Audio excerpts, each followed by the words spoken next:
Disons que sur les accords qui ont été conclus avec le gouvernement du Sénégal, il y a un certain nombre d'accords qui sont respectés, d'autres qui présentent donc quelques problèmes dans la mise en œuvre et d'autres qui ne sont pas du tout respectés.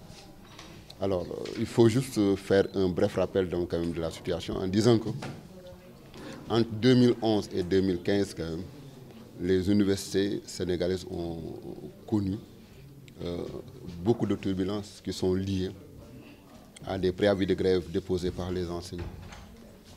À la suite donc desquels préavis de grève, nous avons observé des mouvements de grève, lesquels mouvements de grève avaient abouti à des négociations avec le gouvernement. Les négociations également avaient abouti à la signature donc, de protocoles d'accord. Mais nous nous sommes rendus compte que ces protocoles d'accord, une fois signés, présentaient souvent donc, des problèmes dans l'application. C'est pourquoi en 2016, nous avions réfléchi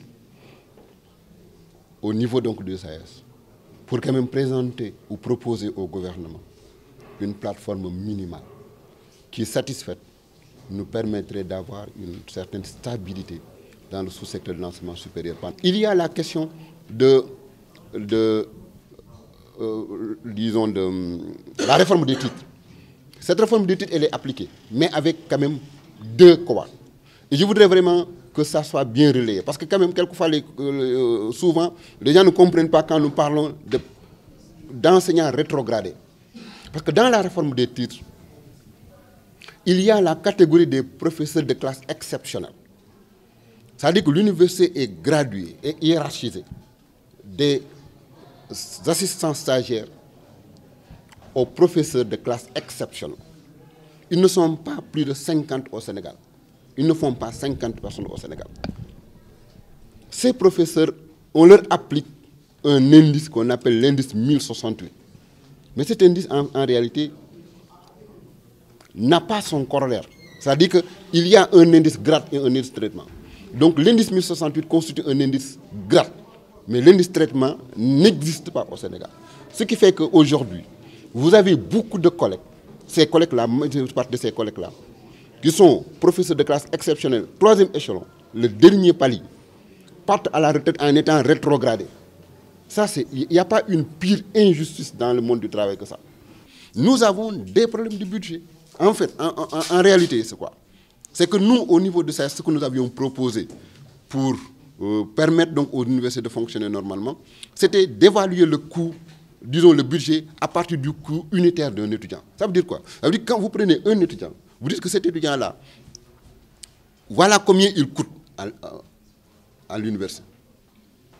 Vous prenez donc tous les cours, les TP et les TD, avec tous les autres éléments qui sont afférents donc au fonctionnement donc normal de sa formation.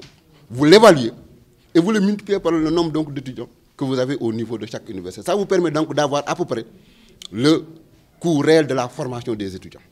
Maintenant, ensuite, il y a bien sûr les budgets de fonctionnement, notamment tout ce qui est fonctionnement, consommable, électricité, eau, et ainsi de suite. Mais là, il y a une interpellation qui est faite au recteur. Parce qu'aujourd'hui, nous voulons avoir des recteurs qui sont un peu plus offensifs dans la recherche de moyens. C'est-à-dire qu'il faut aujourd'hui que nous ayons donc des recteurs qui puissent avoir, disons, des innovations dans la recherche donc, de moyens financiers pour venir en appoint à la subvention qui est proposée par l'État du Sénégal. Et ça, d'ailleurs, c'est pourquoi aujourd'hui, nous reposons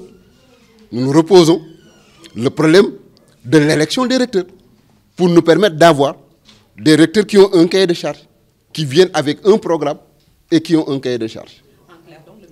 Nous avions demandé à ce qu'une étude soit faite pour voir est-ce que réellement les budgets sont insuffisants ou bien est-ce que les budgets sont mal gérés. Nous n'avons pas dit, nous ne disons pas que les budgets sont mal gérés, loin de là. Mais tout simplement, nous partions d'un État en se disant qu'il faut quand même qu'il y ait une étude sérieuse qui montre que ces budgets-là sont suffisants ou insuffisants. En prenant en compte la subvention qu'accorde donc l'État, en prenant en compte les droits d'inscription donc pédagogique des étudiants et en prenant en compte les ressources générées par les universités sous forme donc de fonction de service. Et en mettant sur la table toutes ces ressources-là, on aurait pu comprendre effectivement est-ce que les budgets sont suffisants ou bien insuffisants. En tout cas, pour permettre aux universités de fonctionner correctement. Ça, on a essayé, disons, c'est plus de 30 milliards.